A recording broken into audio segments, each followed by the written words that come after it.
ఎన్టీఆర్ జిల్లా వ్యాప్తంగా ఈ రేషన్ బియ్యం సంబంధించి దందా బాగా జరుగుతుంది. అది కూడా కూటమి నేతలకు సంబంధించి ఇటు ఎంపీ కావచ్చు, అలాగే ఎమ్మెల్యేల ఆధ్వర్యంలో అంటూ కూడా.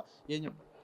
ఇప్పుడు గత 2019 నుంచి 24 వరకు ఇసుక మాఫియా, మట్టి మాఫియా, బియ్యం మాఫియా ఇయన్నీ చేసి ఆరితేరిపోయి ఉన్న వైసీపీ నాయకులు ఇప్పుడు కూటమి ప్రభుత్వంలో ప్రజలు సస్యశ్యామలంగా ఉండడం, అదేవిధంగా రాష్ట్రం అభివృద్ధి చెందడం నచ్చక ప్రతిపక్ష పార్టీలో ఉన్నారు కాబట్టి ఏదో ఒకటి మాట్లాడాలనే ఉద్దేశంతో ఈ బియ్యం మాఫియాను ఈ రోజున ఎత్తుకొస్తున్నారు. ఇప్పుడు ఆ బియ్యం మాఫియా అనేది ఆ బియ్యం ఇలాగ అక్రమ రవాణా జరుగుతుందనే దాన్ని పట్టుకుంది ఎవరండి? అధికారులు. అధికారులు అంటే ఎవరు? ప్రభుత్వం కింద ఉండేవాళ్ళే కదా. అధికారులు పట్టుకున్నప్పుడు వాళ్ళు ప్రభుత్వం పట్టుకున్నట్టు కదా. దాన్ని అది కాకుండా వీళ్ళు చేస్తున్నారు, ఎంపీ చేస్తున్నాడు, ఎమ్మెల్యే చేస్తున్నారంటే అది ఎంత విషయం? ఇప్పుడు ఫోన్ చేసి ఆపారు, ఒక లారీయో ట్రాక్టరో ఏదో సంథింగ్ వెహికల్ ఆపారు, అక్రమంగా బియ్యం రవాణా చేస్తున్న వెహికల్ని ఆపినప్పుడు అది మాదే వదిలే అనగానే ఎంపీ చెప్పినా ఎమ్మెల్యే చెప్పినా వదలరా? వదులుతారు కదా. ఇలాంటి చిన్న చిన్న లాజిక్లు కూడా మర్చిపోయి ఇప్పటికే ప్రజల్లో అబాస్పాలైపోయారు. 2024 ఎన్నికల్లో సావు దెబ్బ కొట్టారు ప్రజలందరూ కూడా. దానికి చూసి అబాస్పాలైపోయి ఏం చేయాలో తెలిసి దిక్కు చూసిన పరిస్థితిలో ఇలాంటి అబద్ధాలు ప్రచారం చేస్తున్నారు. అసలు అక్రమ రవాణా జరుగుతుంది, దాన్ని నిఘా పెట్టి పట్టుకున్నదే కూటమి ప్రభుత్వంలోని పెద్దలు. అంటే ఉన్న 7 ఎమ్మెల్యేలకు సంబంధించి ఇద్దరు మినహాయించి అంటూ మిగిలిన 5 అలాగే ఎంపీ సంబంధించి ఎంపీకి అయితే ₹1,00,00,000 కావచ్చు, అలాగే ఎమ్మెల్యేలకు సంబంధించి లక్షల మొత్తంగా వెళ్తుందంటూ కూడా ఇటువంటి ఘాటైన ఈ విమర్శ కావచ్చు, ఆరోపణ కావచ్చు, ఎటువంటి ఆధారాలు లేకుండా ఇటువంటి విమర్శ చేస్తున్నారనుకోవచ్చా? ఎట్లా? ఖచ్చితంగా. అంటే ఎటువంటి ఆధారాలు లేకుండాని కాదు. గతంలో వాళ్ళు అలా పంచుకున్నారు కాబట్టి మట్టిని ఒక రేటుకి, బియ్యాన్ని ఒక రేటుకి, ఇసుకని ఒక రేటుకి ఆ విధంగా వాళ్ళు పంచుకున్నారు కాబట్టి ఈ ప్రభుత్వంలో ఒకవేళ అలా పంచుకుంటున్నారేమో అని చెప్పి వాళ్ళు అపోహపడి ఇంత వాటాలు వస్తున్నాయని చెప్పి వాళ్ళు గతంలో ఒక్కొక్కటి 2 కోట్లు 50 లక్షల చొప్పున తెచ్చుకున్నారు కదా.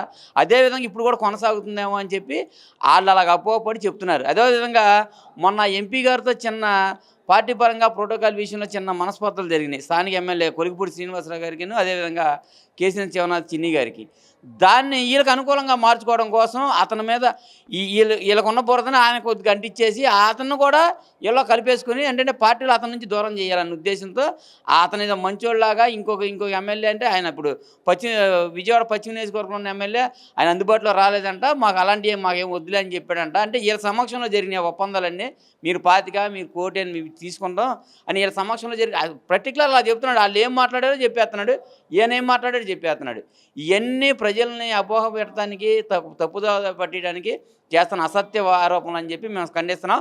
ఆ విషయం వాళ్ళకు కూడా తెలుసు. ఏదో ప్రతిపక్షం ఉన్నారు కాబట్టి ఏదో మాట్లాడారు తప్ప వాళ్ళకు కూడా తెలుసు వాళ్ళు చేసేది తప్పని. అంటే దేవినేని అవినాష్ ఇదే కాదు, ఆ గతంలో సంబంధించి కూడా అనేక విమర్శలు ఎంపీ మీద చేస్తున్నారు, చిన్ని మీద. ఏదైతే ఇటు మట్టి దందా కావచ్చు, ఇసుక దందా సంబంధించి ఇలాగ అనేక మాఫియాల్లో రౌడీ నేపథ్యం కావచ్చు, అనేక ఘాటు విమర్శలు చేస్తున్న నేపథ్యం. అలాగే ఏదైతే ఈ ఫెస్టివల్ ఏది పెట్టినా సరే దాంట్లో వ్యాపారాల దగ్గర కూడా పెద్ద ఎత్తున ఇటు వ్యాపారాలు పెట్టుకోవడానికి అటువంటి అమౌంట్ కూడా అక్రమంగా సంపాదిస్తున్నారనే విమర్శలు కావచ్చు. ఇప్పుడు అతను జిల్లా అధ్యక్షుడిగా ఉన్నాడండి.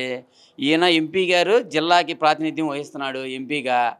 దాంతో ఏంటంటే ఆయన ప్రజాదరణ చూసి ఓర్చుకోలేక అలాంటి ఆ విధమైన తప్పుడు ప్రకటనలు చేస్తున్నాం అన్నాడు. అదేవిధంగా ఇతను కూడా గతంలో ఎంపీగా పోటీ చేసినప్పుడు పట్టుమని 40,000 ఓట్లు కూడా రాలే. కావాలంటే అతను చూసుకోమని 2014లో ఇండియన్ నేషనల్ కాంగ్రెస్ తరఫున పోటీ చేస్తే 40,000 ఓట్లు వచ్చినాయి. 40,000 కూడా రాలే, ఇంకా 40,000 ఓట్లు దరిదాపులకు వచ్చినాయి.